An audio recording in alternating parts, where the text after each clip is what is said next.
우리가 신앙생활하면서 종종 오해하는 것들이 있습니다. 그 중에 하나가 뭐냐면 하나님의 자녀들이 꼭 알아야 할 것인데 고난당하지 않는 것이 하나님의 은혜다, 이렇게 생각을 하시는 분들이 종종 있어요. 그러나 정말 하나님의 은혜는 고난당하지 않는 것이 하나님의 은혜가 아니라 그 고난을 이기고 하나님께 감사할 수 있도록 우리를 다듬어 가시는 것, 거기에 진짜 하나님의 은혜가 있다는 사실을 우리가 놓치는 경우가 많이 있다는 것입니다. 오늘 본문에 보면 요셉의 형들이 가나안 땅에서 돌아와서 아버지 야곱에게 그간의 가나안 땅에 가서 있었던 이야기를 아주 자세하게 설명을 하고 있습니다. 요즘 말하면 보고를 하고 있는 거죠. 그 보고 중에서 양식을 구하러 갔다가 오히려 애굽의 그 총리가 자신들을 간첩, 정탐꾼으로 여겨서 어려움을 당했다, 그런 이야기를 전하게 됩니다. 그래서 정탐꾼이 아닌 것을 증명하기 위해서 어떻게 해야 될까? 그래서 애굽의 총리가 너에게 막내 아우가 있다고 하니까 그 막내 동생을 데리고 오면 너희가 간첩이 아니라는 것을 내가 믿어주겠다, 이렇게 말했다는 거예요. 그래서 우리 형제들이 다 오는데 막내를 데려가야만 우리가 간첩, 정탐꾼이 아니라는 것을 믿어주고 또 인질로 잡혀있는 형제도 또 다시 살아날 수 있다. 그러니까 아버지께서 막내 동생을 다음번에 갈 때 우리와 함께 갈 수 있도록 허락을 해 주십시오, 이런 요청이지요. 야곱의 가족들은 또 이 야곱의 이 자녀들 양식 구하러 갔다가 간첩으로 누명을 쓰게 되고 오해를 받게 되는 것, 얼마나 기가 막히겠습니까? 그죠? 그런데 이렇게 간첩으로 오해받고 누명을 쓰는 것 같지만 사실 이 일은 하나님께서 이 야곱의 모든 가족들을 애굽으로 데려와서 애굽에서 야곱의 가족이 커다란 민족이 되게 하시려는 하나님의 계획이라는 사실을 우리는 성경 전체를 읽으면서 그저 단순히 요셉이 자기 형들에게 보복하기 위함이 아니라 이것이 요셉을 통한 하나님의 놀라운 계획 속에 있었다라는 것을 우리는 깨닫게 돼요. 그래서 우리가 성경을 읽을 때 한 구절 한 구절 은혜되는 것도 중요하지만 성경 전체를 통해서 하나님께서 우리에게 말씀하시고자 하는 것이 무엇인가를 깨닫는 것, 이게 중요해요.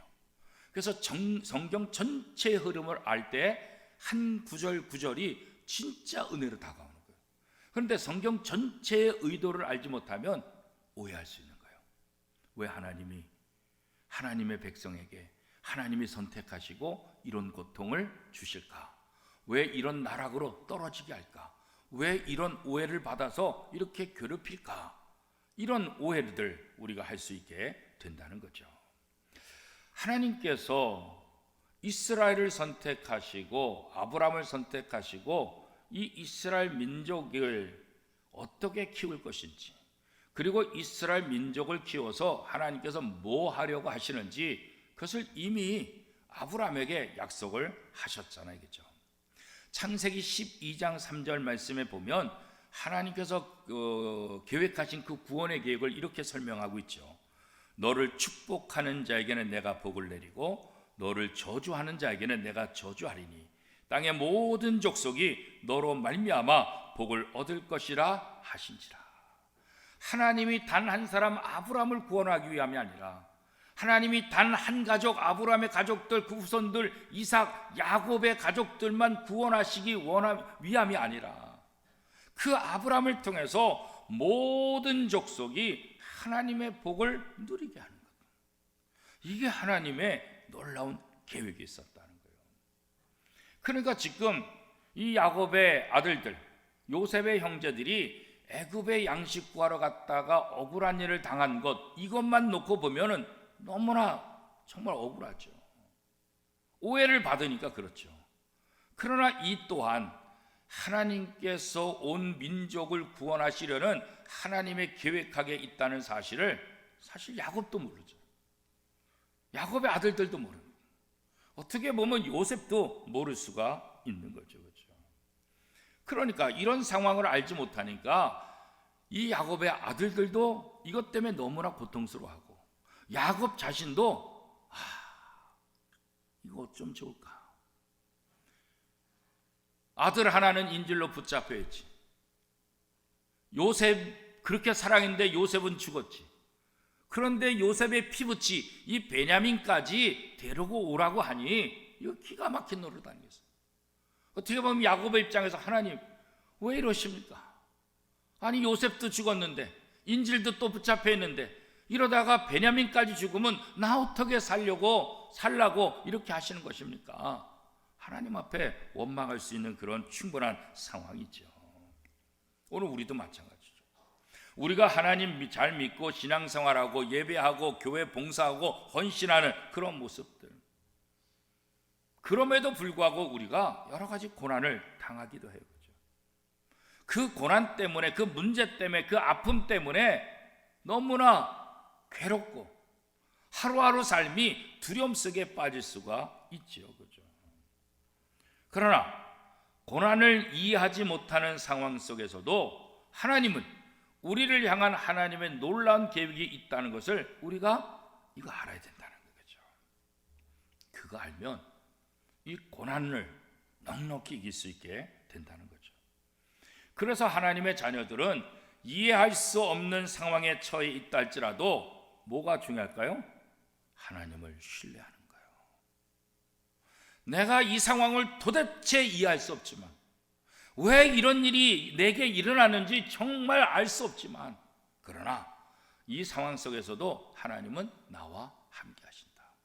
이 상황 속에서도 하나님은 하나님의 계획을 가지고 나와 함께 하시고 나를 도우실 것이다. 이 하나님을 신뢰하는 것, 이것이 우리에게 무엇보다도 중요하다는 거죠. 우리가 하나님과 하나님의 역사를 이해할 수 없어도 우리가 하나님을 믿을 수 있는 이유는 뭘까요? 바로 예수 그리스도의 십자가 대속의 죽음 것 때문에. 하나님의 독생자 예수 그리스도를 십자가에 못 박아 죽이면서 우리를 사랑하시는 그 하나님의 사랑을 우리가 알기에, 그렇기 때문에 우리가 이 땅에서 어떤 고난 속에서도, 어떤 아픔과 슬픔 속에서도 우리를 살리기 위해서 독생자를 십자가에 못 박으신 그 하나님의 사랑을 우리가 기억해야 된다는 거예요. 이해하지 못해도, 알지 못해도 하나님이 나를 얼마나 사랑하는지 이거는 기억해야 된다는 거죠. 아니, 기억하는 것이 아니라 이 하나님의 사랑에 대해서 확신을 해야 된다는 거죠. 여러분들은 여러분들의 삶 속에서 때때로 고난을 당할 때 어떤 생각이 드셨습니까? 하나님을 원망하지는 않았습니까? 하나님 도대체 왜 나한테 이러십니까? 이런 생각해 보지 않았습니까?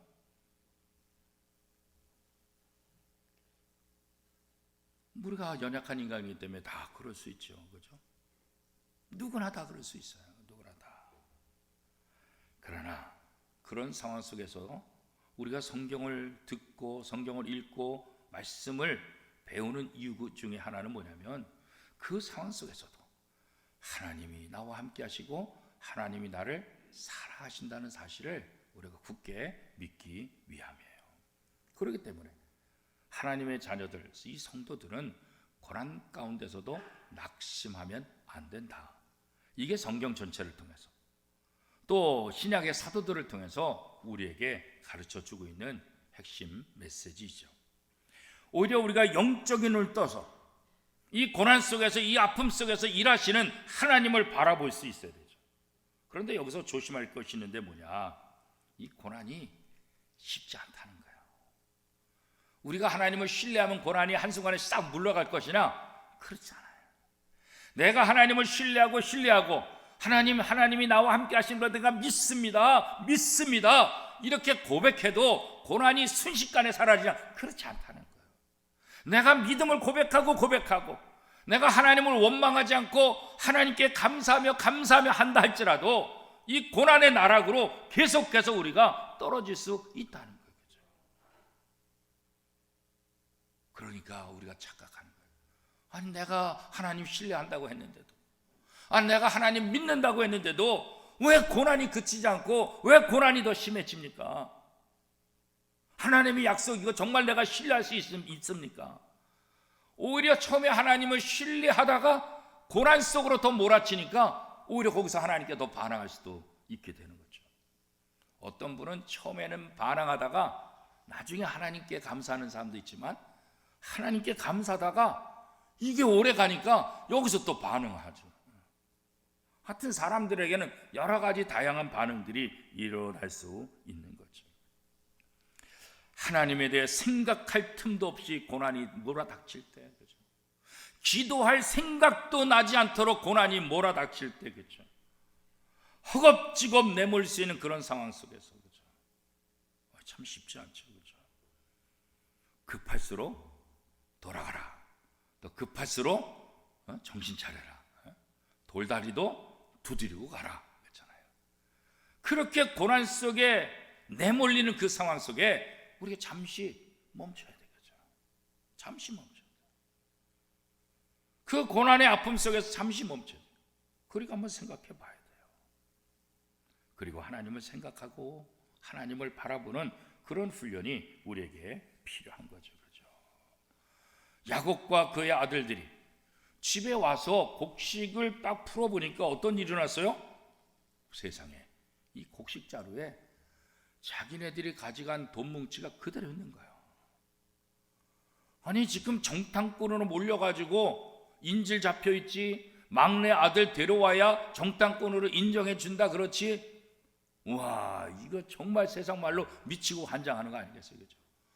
아니 돈을 줬는데 어떻게 그 돈이 자루 속에 다 있냐고. 이거 정탐꾼으로 몰리는 것뿐만 아니라 이제는 뭐예요?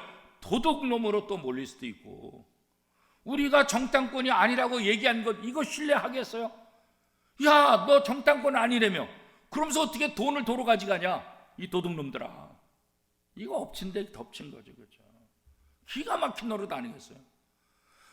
돈 뭉치를 발견하는 순간 이 야곱의 아들들은 어떤 생각이? 이거 완전 기절초풍이에요. 기절초풍. 이제 끝났다. 우리의 형제 인질로 붙잡혀 있는데 그의 생명은 이제 보존할 수 없다. 그리고 두려웠던 것, 어찌할 바를 모르는 거죠. 그죠? 시몬이 인질로 붙잡혀 있는데 시몬 살기는 글렀다. 시몬도 죽었다 그런 생각하는 거죠.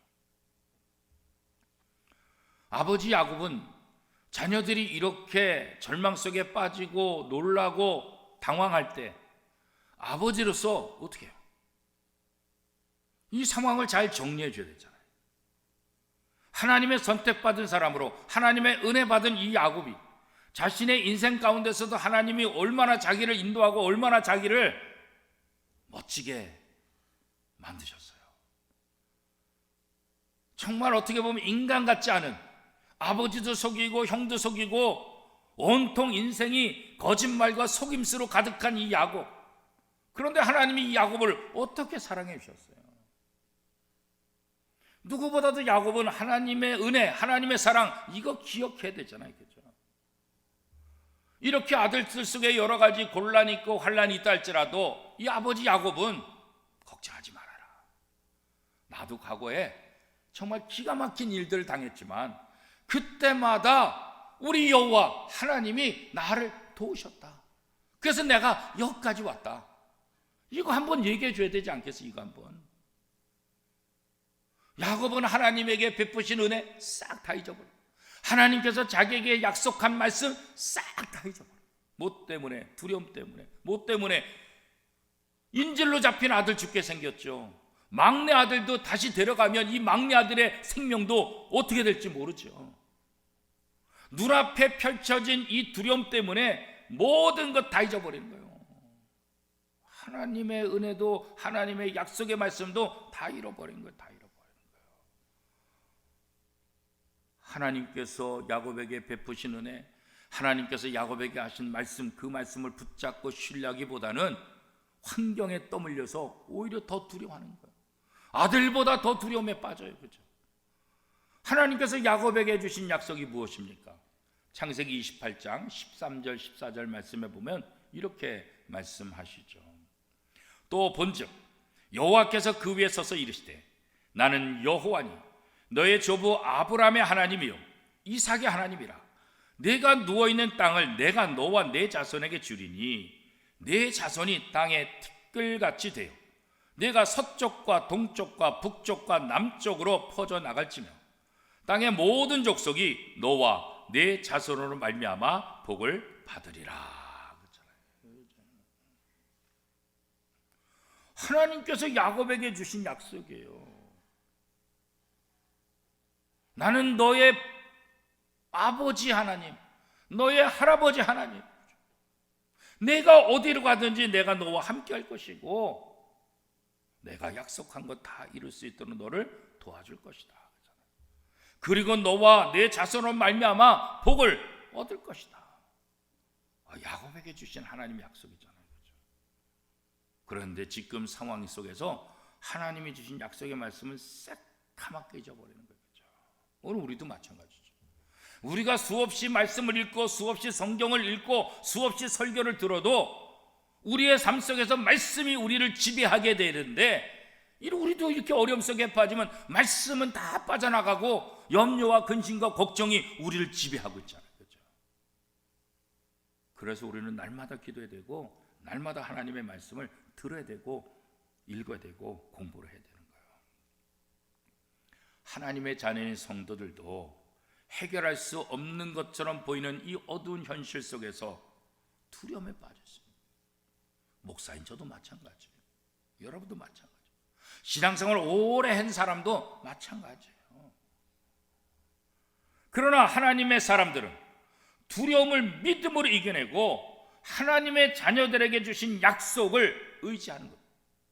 하나님은 그래서 약속을 주시는 거예요. 왜 성경을 기록했어요? 왜 이 성경을 우리에게 주셨어요? 너희가 힘들고 어려울 때 두려움 속에 빠지지 말고 이 약속의 말씀을 묵상해라. 이 약속의 말씀을 붙잡고 너의 그 두려움 속에서 벗어나고 너의 고난 속에서 벗어나라. 그래서 이 약속의 말씀을 우리에게 주신 것 아니겠어요? 그렇죠? 지금 두려워하는 야곱에게 하나님께서 예전에 하신 약속의 말씀, 이것을 기억하고 의지했어야 하는 거예요. 그렇죠? 두려움을 이길 수 있는 비결은 뭘까요? 하나님이 주신 약속, 하나님의 말씀을 신뢰하는 거예요. 하나님의 약속을 신뢰할 때 두려움은 물거품처럼 사라질 거예요. 다윗이 그랬잖아요.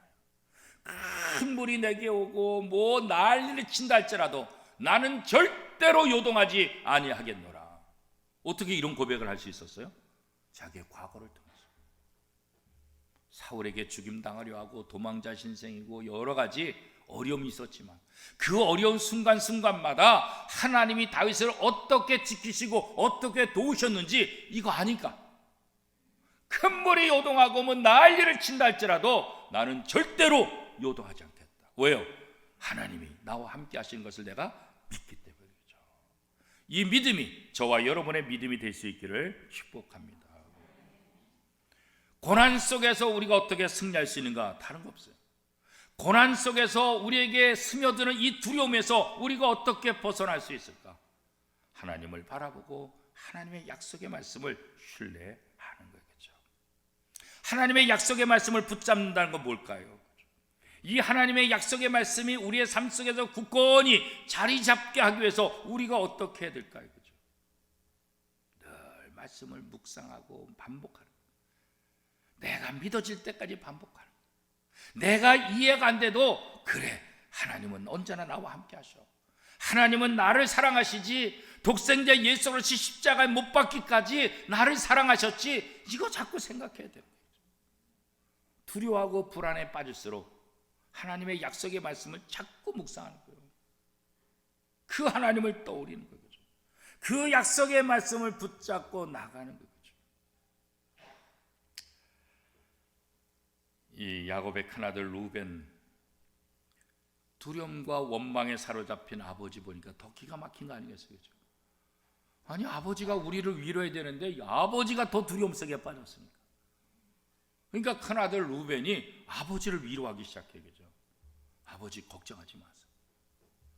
우리가 정탐꾼이 아니라는 것, 이거 증명하기 위해서는 막내 동생 베냐민 데려가야 돼요.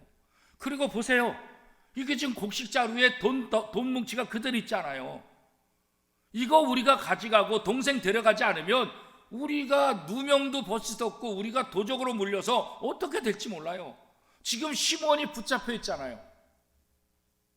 그러니까 아버지 걱정하지 마세요. 막내 아들 베냐민 저희와 함께 가게 해주세요. 그러면 내가 반드시 시몬도 이 베냐민도 다시 반드시 아버지에게 데려올게요. 아버지 믿지 못하시겠어요? 만약에 내가 시몬과 막내 아들 이 베냐민을 데려오지 못하면 내 두 아들 그 생명을 걸겠어요. 내 두 아들의 생명을 걸고 내가 약속할 테니까 아버지 걱정하지 마시고 베냐민 보내주세요. 그렇게. 그런데 아버지 야곱은 어때요? 못 믿는 거예요. 큰아들이 그렇게까지 얘기하는데도 믿을 수 없는 거예요. 분명히 가면 베냐민 죽을 거야. 아들이 어떤 말로 위로해도 아버지는 믿지 않아요. 그러면서 뭐라 그래요? 나는 베냐민을 보낼 수 없다 그러잖아요. 큰아들이 그렇게 사정했다. 내 두 아들의 목숨을 건다고 얘기해도 그래도 나 베냐민 못 보낸다 그런 거죠. 오늘 우리가 이 땅에 살면서 끝까지 붙잡고 싶은 것들이 있어요. 그거 놔야 사는데 그거 놓으면 죽는 줄 알아요. 그런데 사실은 뭐예요? 그거 놔야 사는데 이걸 모르는, 놔야 사는데 놔야 사는데 베냐민이 요셉의 동생으로서 요셉이 죽었으니까 이 베냐민이라도 끌고 안고 있어야 내가 사랑하는 아내 라헬, 내가 사랑하는 아내가 난 첫아들 요셉 그를 지킬 수 있다고 아마 생각했을지 몰라요. 이 베냐민마저 죽으면 내 인생은 끝장이다 그렇게 생각할지 몰라요. 그러니까 베냐민 이 막내 아들을 끝까지 붙잡고 있는 거예요. 처음에 곡식 사러 보낼 때도 10명의 형제들을 다 보내고 베냐민 안 보낸 이유가 바로 거기 있는 거예요. 이 가다가 베냐민 잘못되면 나 어떻게 사냐. 끝까지 베냐민 붙잡고 있는 거예요. 붙잡고. 그런데 사실 베냐민을 낳아야 요셉의 형제들 그렇잖아요. 야곱의 아들들도 살고 인질로 잡혀있는 시몬도 살고 베냐민도 살고 아버지 야곱도 산다. 그런데 나 못하겠다 그러는 거예요. 오히려 두려움 때문에 그런 거죠. 두려움 때문에. 야곱은 큰아들 루벤의 용기, 물론 용기 대단하죠. 그런데 그 용기로 이 문제를 해결할 수 없다라고 생각을 한 거예요. 그래요. 그건 맞는 말이죠. 인간의 어떤 용기, 인간의 노력 이거 중요하죠. 그러나 인간의 노력으로 다 해결되냐? 그렇지 않죠. 인간의 노력으로 다 해결된다면 하나님 왜 필요하겠어요? 왜 기도하겠어요? 왜 절망하겠어요? 그죠? 인간의 노력으로 안 되니까 이게 절망에 빠져. 인간의 노력으로 안 되니까 하나님께 기도하고 하나님을 의지하는 거죠. 그죠? 오늘 우리에게 필요한 것은 그렇다고 해서 아무것도 하지 말라는 것이 아니라 우리의 노력도 중요한데 우리의 노력으로 문제가 해결되는 것이 아니라 무엇으로 해결되는 거예요? 하나님의 은혜. 하나님의 은혜로 문제가 해결되는 거예요. 이거 우리가 놓치면 안 되는 거예요. 그렇죠? 하나님의 은혜로 우리가 구원받았죠. 하나님의 은혜로 하나님의 자녀가 됐잖아요. 하나님의 은혜로 오늘 여기 있잖아요. 하나님의 은혜로 하나님의 은혜 없이는 우리는 아무것도 아니에요. 그렇죠? 하나님의 은혜를 잃어버리면 아무것도 아니에요. 빈껍데기. 그래서 창세기 43장 14절에 보면 이렇게 얘기하고 있어요. 전능하신 하나님께서 그 사람 앞에서 너에게 은혜를 베푸사 그 사람으로 너희 다른 형제와 베냐민을 돌려보내게 하시기를 원하노라. 내가 자식을 잃게 되면 이르리로다. 나중에 저 고백하는 하나님의 은혜로 그 사람 누구예요? 애굽의 총리의 마음을 돌이켜. 하나님의 은혜. 하나님의 은혜가 아니고서는 문제를 해결할 수 없다고 이제 다시 한번 고백하게 된 거죠. 하나님의 자녀는 환난과 고난의 문제를 해결하기 위해 자기의 능력을 의지하는 자가 아니라 하나님의 은혜의 손길을 간구하는 거예요. 그렇죠? 성도는, 하나님의 자녀는 하나님의 은혜로 사는 사람들이에요. 그렇죠? 루벤은 환난의 문제를 자기 스스로의 힘과 용기로 극복하려고 했지만 결국 뭐야? 아버지도 설득하지 못했잖아요. 그렇죠? 오늘 루벤같이 우리가 살 수 있어요. 내가 경험이 많으니까 내가 이렇게 하면 이 문제 해결할 수 있습니다. 교만할 수 있어요. 장담할 수 있어요. 그렇죠? 그러나 인간은 한계를 가졌다는 사실을 우리가 다시 한번 생각해야 돼요. 그래서 하나님께 나가는 거예요. 하나님은 우리가 부족한 능력을 깨닫고 겸손히 하나님의 손길을 구할 때 부족한 우리의 그 2%를 채워주신 거예요. 부족한 2%를 채워주신 거예요. 그게 바로 하나님의 은혜예요. 하나님의 은혜를 의지하는 사람은 하나님께서 하나님의 은혜로 응답해 주시는 거예요. 스스로 해결할 수 없는 고통 앞에서 절망하고 포기하지 말고 그 부족한 2%를 채워주시는 하나님, 그 하나님께 나가는 거예요. 하나님의 손길을 의지하는 거예요. 이게 바로 신앙의 지혜입니다. 하나님은 우리가 고통을 해결하기 위해서 스스로의 능력을 의지하지 않기를 원하고 계시는 거예요. 내가 도와줄게, 내가 함께 할게. 그런데 우리는 우리 속에 있는 죄의 본성 때문에 하나님의 말씀을 따르기보다는 자꾸 연약한 인간을 의지하려고 하는 거죠. 자신의 능력을 의지하려고 해요. 그래서 하나님 없어도 돼요, 하나님 그냥 쉬세요, 이 정도는 제가 할 수 있어요, 이렇게 생각하는 거죠. 그리고 자신의 능력으로, 자신의 지혜로, 자신의 경험으로 문제를 해결하면 어떻게 해요? 거 봐, 내가 이런 사람이야. 교만에 빠진 거야. 교만에. 하나님은 가장 싫어하는 게 뭐예요? 교만이잖아요. 인간이 해결할 수 있는 능력, 그러나 하나님은 인간이 100% 해결할 수 있도록 하지 않았어요. 인간이 능력이 있고 지혜가 있고 모든 것이 갖춰졌다 할지라도 부족하게 만들어요. 왜요? 하나님의 은혜가 플러스 돼야 돼요. 하나님의 은혜가 들어가야 100% 문제가 해결될 수 있다는 거예요. 그래서 우리는 매 순간마다 겸손해야 돼요. 교만하지 말아야 돼요. 모든 능력이 하나님의 은혜에서 온다는 사실을 우리가 고백해야 돼요. 사랑하는 원미동교회 성도 여러분, 여러분 스스로 할 수 있다고 자랑하는 자기 교만을 십자가에 못 박아야 돼요. 이 사순절, 우리가 못 박아야 될 것이 무엇일까? 이거 하나씩, 이 사순절 절기를 통해서 하나씩 십자가에 못 박아서 그걸 죽여야 되겠죠. 그리고 하나님 앞에 겸손히 엎드려야 돼요. 이제 저를 따라서 한번 이렇게 고백해 보십시오. 주님, 저는 할 수 없습니다. 오직 은혜의 손길만이 모든 능력의 근원입니다. 우리 한 번 더 고백하겠습니다. 주님, 저는 할 수 없습니다. 오직 은혜의 손길만이 모든 능력의 근원입니다. 그렇습니다. 하나님은 이런 겸손의 고백을 기뻐하세요. 고난을 당할 때 성도들에게 있어서 바른 자세는 뭘까? 내가 얼마나 이 교만을 벗어버린 거예요. 그 교만을 십자가에 못 박는 거예요. 고난이 올 때 우리를 위해서 일하시는 하나님을 바라보는 거예요. 하나님의 약속을 신뢰하고 하나님의 능력을 의지하는 거예요. 무엇보다도 하나님의 은혜를 사모하는 거예요. 그럴 때 성도들은 고난으로 두려움, 이 상황에서 벗어날 수 있게 되고 하나님의 은혜를 경험함으로 승리를 맛보게 될 것입니다.